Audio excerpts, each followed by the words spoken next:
నా పేరు సిరియాల హరేరామ్ సార్.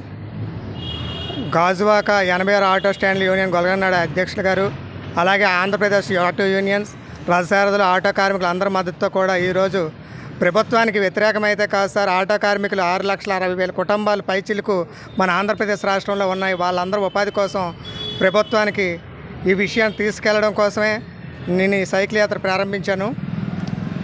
అయితే మనం నిన్న 12వ తేదీ స్టార్ట్ చేశాను సార్ ఈ యాత్ర. 20వ తేదీ కల్లా నేను అమరావతిలో ఉంటాను. ఈ యాత్ర ముఖ్య ఉద్దేశం ఏంటంటే, స్త్రీ శక్తి పథకం వలన ఉపాధి కోల్పోయిన మా ఆటో కార్మిక కుటుంబాలు అందరికి కూడా ఉపాధి కల్పించాలి. ఒకటి, స్త్రీ శక్తి పథకం వలన ప్రవేశపెట్టిన పథకానికి ఉచిత బస్సు బదులుగా మహిళలకు నగదు బదిలీ పథకాన్ని ప్రవేశపెట్టి మాకు ఉపాధి కల్పించాలి. అది సాధ్యం కాని యెడల మా ఆటో కార్మిక కుటుంబాలకు నెలకు ఒక 30,000 వచ్చే విధంగా ఏదైనా వృత్తి, ఇప్పుడు ఆర్టీసీలో అయినా ఎక్కడైనా ఇప్పుడు కొత్తగా ఆర్టీసీ బస్సులో వేయడం జరుగుతుంది. అందులో మా వాళ్ళు డ్రైవర్గా చేయగలిగితే డ్రైవర్కి పోస్టులు, లేదంటే కండక్టర్ పోస్టులు, ఈ విధంగా ఏదైనా వృత్తి కల్పిస్తారని కోరుకుంటున్నాం సార్. అందరికీ ఇది సాధ్యం కాకపోవచ్చు, కానీ మిగతా వాళ్ళకు కూడా ఏదైనా ఉపాధి కోసం ఇప్పుడు టైలరింగ్లు కావచ్చు, లేకపోతే చాలా ఉన్నాయి సార్, చిన్న వ్యాపారాలు.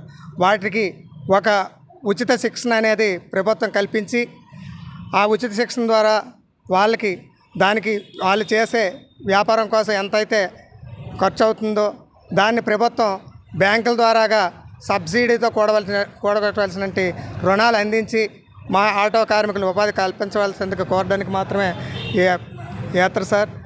మా ముఖ్య ఉద్దేశం ఏంటంటే, ఇప్పుడు ఆటో ఇన్సూరెన్స్లు ఉన్నాయి సార్, 6,500 ఉన్నాయి.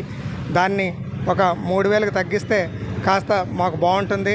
అలాగే మా పిల్లలు ఉన్నారు, మా పిల్లలకి ఒక 50% ఉపాధి రాయితీ కలిగిన ఫీజులు కల్పిస్తే బాగుంటుందని సార్ మాకు ఉద్దేశం. అలాగే విశాఖపట్నంలో ట్రాక్లో లైసెన్సులకి చాలామంది ఇబ్బంది పడుతున్నారు.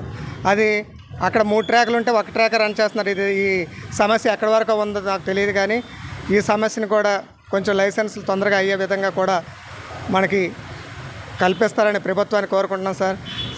మన ముఖ్యమంత్రి నారా చంద్రబాబు నాయుడు గారికి, అలాగే మన డిప్యూటీ సీఎం పవన్ కళ్యాణ్ గారికి, అలాగే మన ఐటీ శాఖ మంత్రి నారా లోకేష్ గారికి, అలాగే మన రాష్ట్ర అధ్యక్షుడు శ్రీ పల్లా శ్రీనివాసరావు గారికి నా యొక్క విన్నపం సార్.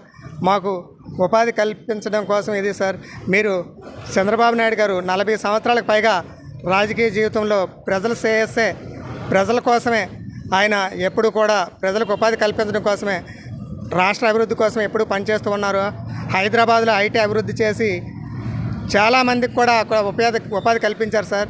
పచ్చిదనం పరిశుభ్రత కార్యక్రమం పేరుతో కూడా రాష్ట్రాన్ని పురోగతి సాధించి, అలాగే మన ఆంధ్రప్రదేశ్ విడిపోయేటప్పుడు కూడా మన రాష్ట్రానికి నేను ఉన్నానంటూ ముందుకు వచ్చి మనకి అందరికి కూడా ఉపాధి కల్పించే విధంగా అమరావతిని పరుగులు పెట్టేస్తూ అక్కడ ఉద్యోగాలు కల్పించడం కోసం విశాఖపట్నం ఐటీగా మార్చడానికి నారా లోకేష్ గారు చాలా కష్టపడుతున్నారు సార్. మీరు ఇంతమంది కోసం ఉపాధి కోసం కష్టపడుతున్నారు. ఈరోజు 6,60,000 కుటుంబాలు ఉపాధి కోల్పోయాయి కాబట్టి మా గురించి కూడా ఉపాధి కలిగే విధంగా మీరు సరైన నిర్ణయం తీసుకుంటారని ఆలోచనతో మేము ఆశతో వస్తున్నాను సార్. ఇక్కడ గాజువాక నుండి అమరావతి వరకు కూడా వస్తున్నాను. దయచేసి మా మాటలు పరిగణలోకి తీసుకొని మా ఆటో కార్మికులకు న్యాయం చేస్తారనే నమ్మకంతో మీ దగ్గరికి నేను ఈరోజు బయలుదేరి రావడం జరుగుతుంది సార్. ఈ నెల 20న నేను అమరావతి చేరుకోబోతున్నాను సార్. అందరికీ కూడా ఇక్కడ తోవలో చాలామంది ఆటో డ్రైవర్లు కలిశారు.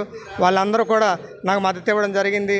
అలాగే అందరికీ కూడా ప్రత్యేక ధన్యవాదాలు. అలాగే ప్రత్యేకంగా మీడియా వారికి నా నమస్కారం. ప్రతి ఒక్కరు కూడా మీడియా వాళ్ళు బాగా స్పందించి మాకు ఈ విషయాన్ని ప్రభుత్వం దృష్టికి తీసుకెళ్ళి మాకు అక్కడ మన చంద్రబాబు నాయుడు, మన ముఖ్యమంత్రి చంద్రబాబు నాయుడు గారిని కానీ, అలాగే మన లోకేష్ గారిని కానీ, అలాగే మన డిప్యూటీ సీఎం పవన్ కళ్యాణ్ గారిని కానీ వాళ్ళ అపాయింట్మెంట్ కలిగేలా చూస్తారని, ఇది మీడియా ద్వారా మీరు అందజేస్తారని కోరుకుంటున్నాను సార్. డిప్యూటీ సీఎం గారు